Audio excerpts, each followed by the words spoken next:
Your hands, they smell of rust and failure, just like your father's." Those were the words Marcus Thorne, the lead investor in a suit worth more than my boat, used to dismiss me. He sat in his gleaming Newport office, a king on a throne of glass and steel, looking down at me as if I were something dredged from the bottom of the harbor. His partners snickered, and in that moment, I felt the full weight of my inherited debt and broken dreams. But just hours later, with his laughter still ringing in my ears, my sonar screamed. There, off the coast of Brenton Reef, I pulled something from the deep. It was an ancient sea chest, impossibly heavy, crusted with a thick armor of barnacles. It sat on my deck, a dark secret the ocean had kept for centuries. Would you have the courage to open it? Subscribe and tell me where you're watching from. My name is Silas Blackwood. I'm 48 years old, and for every one of those years, the sea has been trying to claim a piece of me. It took the youth from my hands, leaving them calloused and scarred. It took the color from my hair, replacing it with the gray of a winter squall. And it took my father, leaving me with nothing but his boat, the Sea Serpent, and a mountain of debt that casts a longer shadow than any lighthouse on the coast. The Serpent isn't one of the gleaming white yachts you see gliding into Newport Harbor. She's a workhorse, her hull a patchwork of repairs, her engine a low, grumbling complaint against the tide. She smells of diesel, brine, and the ghosts of 1,000 forgotten things I've pulled from the depths. It's a smell that clings to me, a scent that marks me as a man of the sea, not of the shore. In a place like Newport, that's a brand, a stain you can't wash out. Here, money doesn't just talk, it screams, and my silence is deafening. I've felt the sting of that silence my whole life, but never more sharply than when I'm in the presence of men like Marcus Thorne. He's a titan of industry, an investor whose tailored suits cost more than my boat's entire navigation system. His world is one of polished mahogany boardrooms and champagne toasts on the decks of super yachts. My world is the rusted rail of my salvage vessel and coffee thick enough to stand a spoon in. Our paths shouldn't cross, but desperation makes for strange and often humiliating journeys. I needed funding for a deep water sonar upgrade, a piece of equipment that could have been a game changer, a way to finally pull myself out of the hole my father dug. Thorne was the only one with pockets deep enough. I remember standing in his office, the floor-to-ceiling windows showing a panoramic view of the harbor, my harbor, but it looked like a different world from up there. I felt small, insignificant, a barnacle on the hull of his gilded life. He didn't even look at my proposal. He just looked at my hands, resting on the polished table. My knuckles are busted, my fingernails permanently lined with grease and grime. He leaned back in his chair, a slow, dismissive smile spreading across his face. "Your hands," he said, his voice smooth as sea-worn glass. "They smell of rust and failure, just like your father's." His partners, all clean-shaven men with soft hands and predatory eyes, chuckled. It wasn't loud, just a low, shared rumble of amusement at my expense. The air left my lungs. He hadn't just insulted me, he'd desecrated the memory of my father, a man who broke his back on the deck of this very boat to provide for his family. I saw my father's whole life in that moment. The constant struggle, the hope that always seemed just over the horizon, the quiet disappointment of never quite reaching it. Thorne had distilled all of that pain, all of that effort, into a single, cruel word: failure. I walked out of that office with his laughter echoing in my ears, the sound of waves crashing against the seawall of my own broken pride. That kind of humiliation doesn't just wash off, it soaks into you, right down to the bone. It becomes the voice in your head on long, lonely nights at sea, the one that tells you he was right. That was a week ago, and for a week, his words had been my constant companions, a cold fog I couldn't navigate my way out of. I was out near Brenton Reef, chasing a rumor of a lost shipping container that probably didn't exist. The sky was a leaden gray, the sea a choppy, indifferent expanse. It was just another day, another gallon of fuel burned in the pursuit of maybe, of someday. I was just going through the motions, my mind replaying that scene in Thorne's office, feeling the phantom weight of his judgment. The rhythmic ping of the old sonar was the only thing keeping me anchored to the present. Ping, a familiar stretch of seabed. Ping, a rocky outcropping I knew like the back of my hand. Ping, then something else. It was a flicker at first, a ghost on the screen, a shape that didn't belong. It was too sharp, too defined to be a natural formation. My breath caught in my throat. I've been mapping these waters since I was a boy. I know every wreck, every reef, every forgotten anchor chain. This wasn't on any chart. It was something new, something impossible. My heart started to pound, a frantic drum against the low thrum of the engine. A tiny spark of something I hadn't felt in years. Curiosity, maybe even hope, ignited in the cold, damp emptiness of my chest. It was probably nothing. A pile of rocks, a glitch in the system, another dead end. But what if it wasn't? What if for once the ocean was offering something back instead of just taking? I looked at my fuel gauge, already hovering lower than I'd like. Turning back was the smart play, the sensible move. But his voice echoed in my head, rust and failure. Failure is giving up. Failure is not taking the chance. I gripped the throttle, the cold metal of familiar comfort. The choice was mine. Would you have the courage to burn your last drop of fuel chasing a ghost on a screen? Let me know in the comments and subscribe if you want to see what the ocean was hiding. I killed the engine, letting the sea serpent drift. The silence that followed was heavy, broken only by the slap of waves against the hull and the cry of a lone gull circling overhead. Below me, the ghost on the sonar screen held its position, a silent, unmoving anomaly in a world I thought I knew. Every instinct, honed by 30 years on this water, screamed at me to turn back. The fuel gauge was a liar, but I knew its tells. I had maybe an hour, 2 if I was lucky and the tides were kind. Enough to get back to the harbor, but not enough for a wild goose chase. The smart money was on heading home, licking my wounds and living to fail another day. But the sound of Marcus Thorne's soft, condescending laughter was louder than my instincts. Rust and failure. The words were a brand on my soul. Failure was turning back. Failure was letting a mystery lie at the bottom of the sea because you were too scared or too sensible to look. I fired up the deck winch, its old electric motor whining in protest. It was a sound I knew well, the groan of old steel being asked to do more than it should. I grabbed the heavy, 4-pronged grappling hook, its chain cold and gritty in my hands. This was my deep water exploration kit. No remote-operated vehicles, no fancy underwater cameras. Just a hunk of forged steel on a few hundred feet of cable. It was my father's way, and now it was mine. I guided the boat into position, my eyes glued to the flickering sonar screen, trying to align our drift with the target below. The wind was picking up, pushing the Serpent sideways. It felt like the ocean itself was trying to nudge me away, telling me to leave its secrets alone. I fought it, my hands firm on the helm, my knuckles white. This was a battle of wills now, me against the elements, me against the doubt in my own head. I let the grapple go. The chain rattled out, a snake of rust and iron disappearing into the murky green water. I watched it descend on the fish finder, a tiny blip falling toward the larger shadow on the seabed. 100 feet, 200. The bottom here was a graveyard of granite and silt.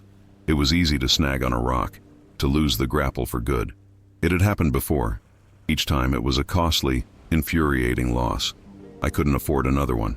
My thumb hovered over the brake for the winch drum, my whole body tense. The blip merged with the shadow. I let out a little more chain, then engaged the brake. Now, the slow, frustrating part. I put the engine in low gear, just enough to drag the grapple across the bottom. The cable went taut, the winch groaning as it took the strain. The boat shuddered. For a few minutes, there was nothing, just the feeling of the prongs scraping against rock. My heart sank with every jolt. This was it, a fool's errand. I was burning my last fuel, chasing a glitch on a screen, all because a man in a fancy suit hurt my feelings. I could feel the flush of shame rising in my neck. Thorne was right. I was my father's son, chasing phantoms. I was about to give up, to reel it in and accept defeat, when the feeling changed. It wasn't the sharp, jarring snag of rock anymore. It was a dull, solid thud. The cable vibrated differently, a low hum that traveled up into the deck, into the soles of my boots. The grapple had caught something heavy. My breath hitched. I eased the throttle and the engine strained. The cable grew bar taut, water spraying from it as it rose from the sea. I engaged the winch and the motor screamed, a high-pitched wail of agony. The entire boat listed to starboard, the rail dipping dangerously close to the waves. Whatever was down there, it was heavy, impossibly heavy. Sweat beaded on my forehead, stinging my eyes. My mind raced. A lost engine block? A bundle of abandoned fishing nets, a piece of a wreck the charts had missed. The winch slowed, the motor overheating. I had to give it a rest, letting the cable hang, the boat groaning under the immense unseen weight. I was completely alone out here. If that cable snapped, the recoil could cut me in half. If the boat capsized, no one would find me for days. Fear, cold and sharp, pricked at the back of my neck. This was reckless. This was stupid. But the curiosity, it was a physical thing. A burning hook in my gut, pulling just as hard as the winch. What was down there? What secret had this patch of ocean kept hidden all these years? I had to know. I gave the winch motor a moment to cool, then engaged it again, this time pulsing it, lifting the weight a few feet at a time. It was a slow, agonizing process. 10 minutes felt like an hour. My world shrank to the whining motor, the straining cable, and the churning water below. And then I saw it, a dark shape rising from the gloom. It wasn't metal. It wasn't a tangle of nets. It was wood. Dark, waterlogged wood, bound with what looked like iron straps.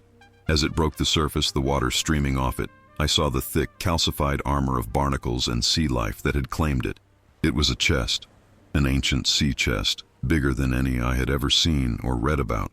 It was the size of a small coffin, its surface a miniature reef of marine growth.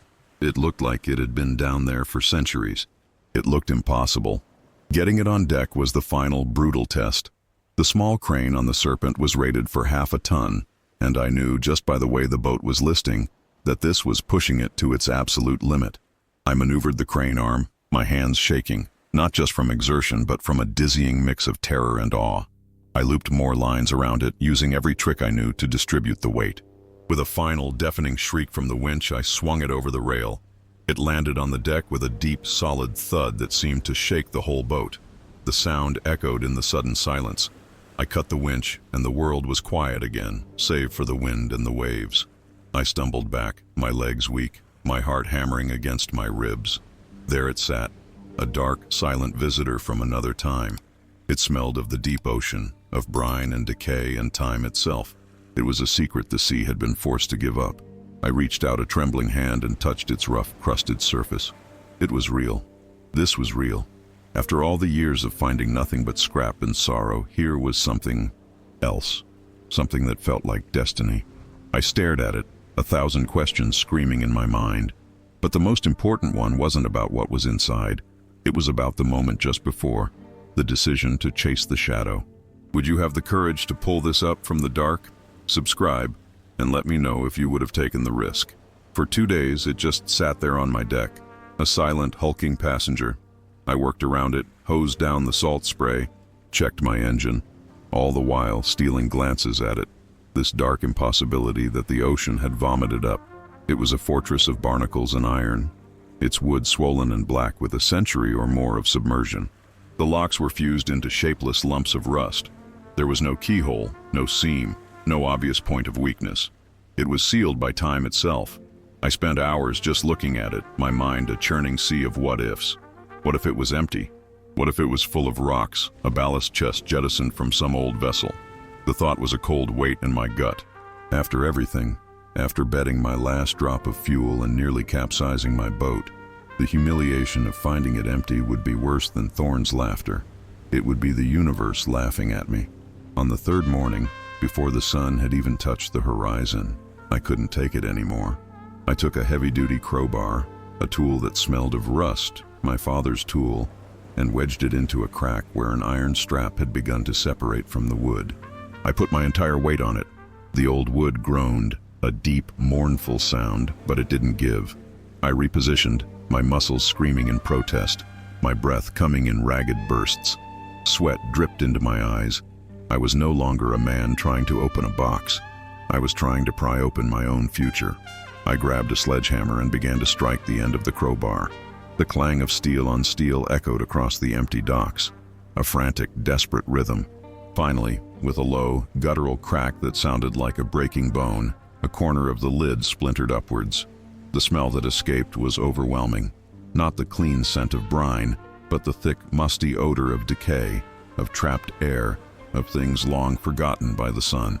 It was the smell of the deep, a place where time moves differently, With the first breach made, the rest was brute force. I worked the crowbar like a madman, splintering the ancient oak, snapping the rusted iron bands one by one. The lid, thick as a railroad tie, finally broke free. I heaved it off and it crashed to the deck. I peered inside, my heart hammering so hard I could feel it in my throat.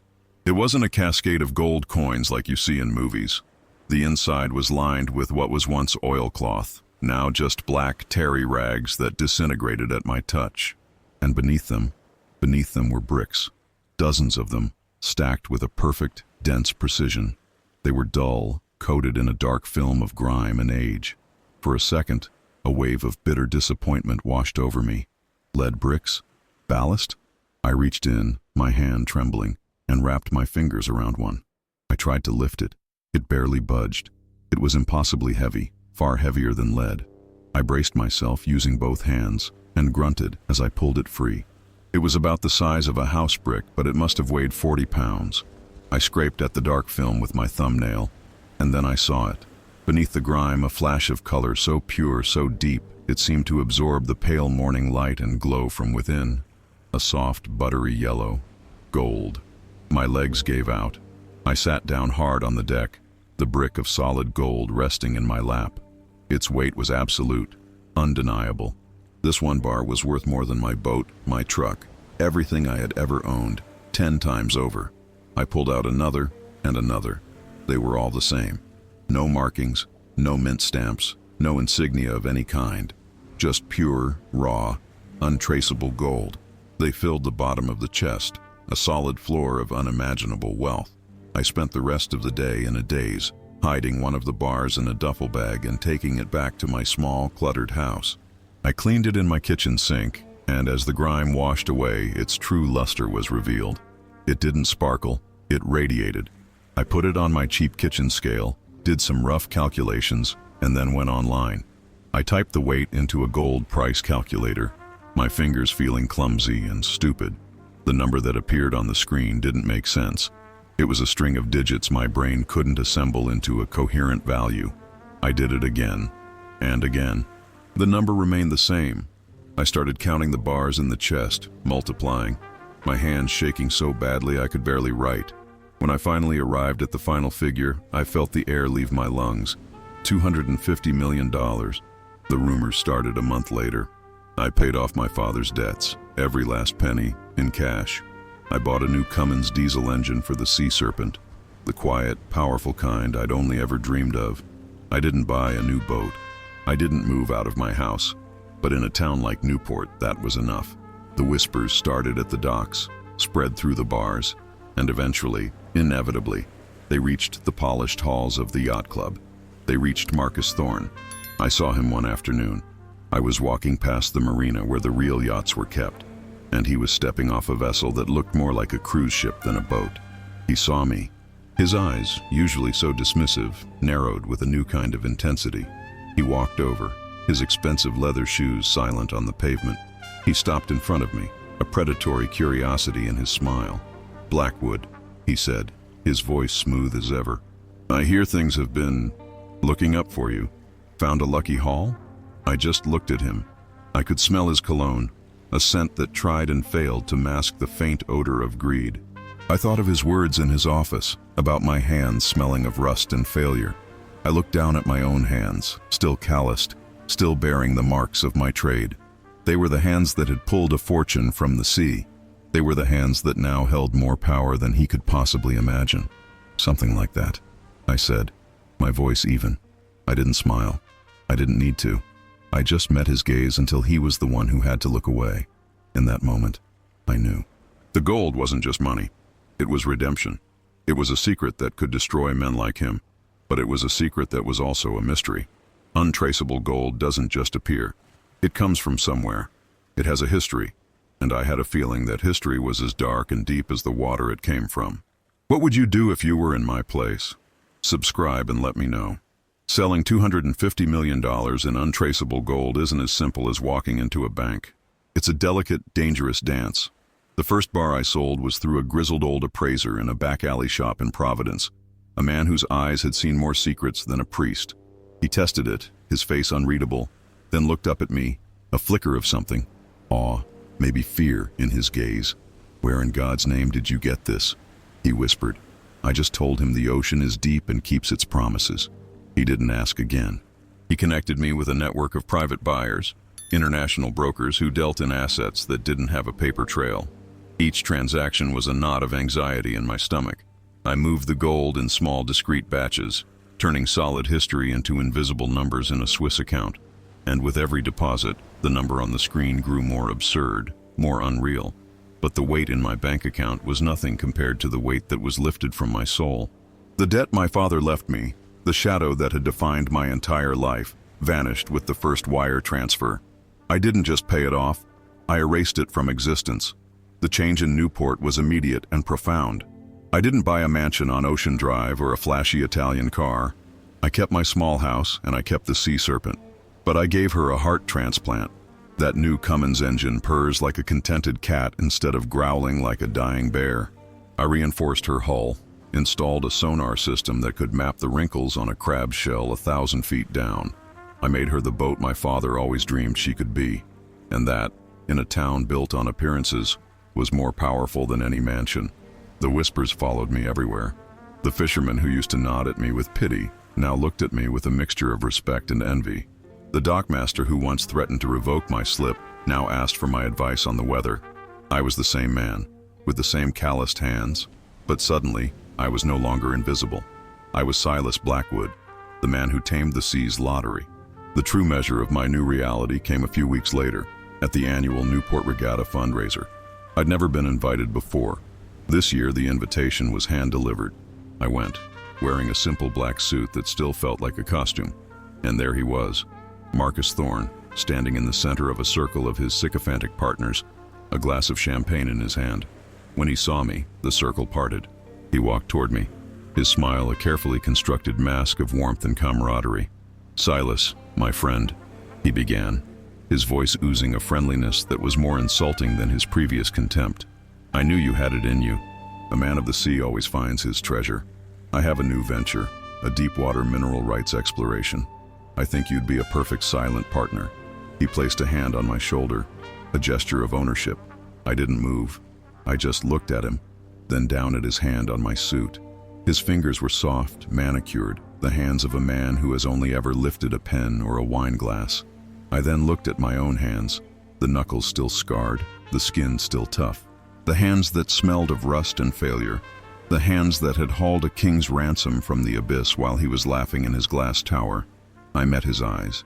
"My father used to say," I said, my voice quiet but carrying in the sudden lull of conversation, "that you should never trust a man whose hands are cleaner than his money." I didn't raise my voice. I didn't need to. The silence that followed was absolute. Thorne's smile froze, then slowly dissolved. He understood. Everyone understood. He wasn't talking to a desperate salvage captain anymore. He was begging for scraps from a man who owned the whole feast. He slowly removed his hand from my shoulder. In that moment, he was the one who looked small. He was the one who smelled of failure. I had taken his world, his rules of power and wealth, and turned them upside down. I had more than him, more than all of them combined, and I had done it without their permission, without their blessing. I had done it with the very hands he mocked. But even now, with a fortune that could last 10 lifetimes, the real treasure eludes me. The gold. Where did it come from?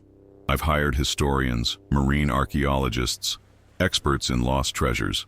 They've all come back with the same answer. Nothing. There is no record of a ship sinking off Brenton Reef with that much unmarked gold.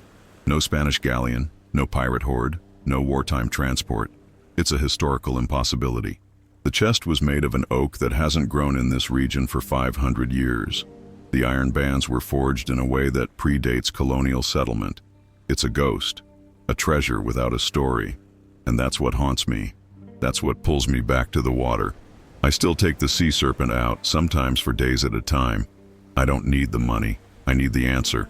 I run the new sonar over that same patch of seabed, searching for a clue, for another piece of the puzzle.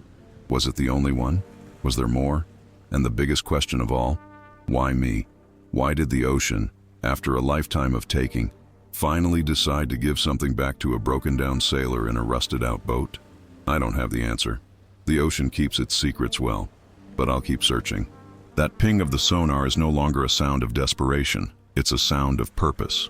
It's the sound of a mystery waiting to be solved. Do you believe a turnaround like this is even possible? I've told you my story, now I want to hear yours. Share your theory in the comments. Pirates, lost civilizations, something else entirely? Subscribe if you want to follow my search for the truth, and tell me where in the world you're watching from.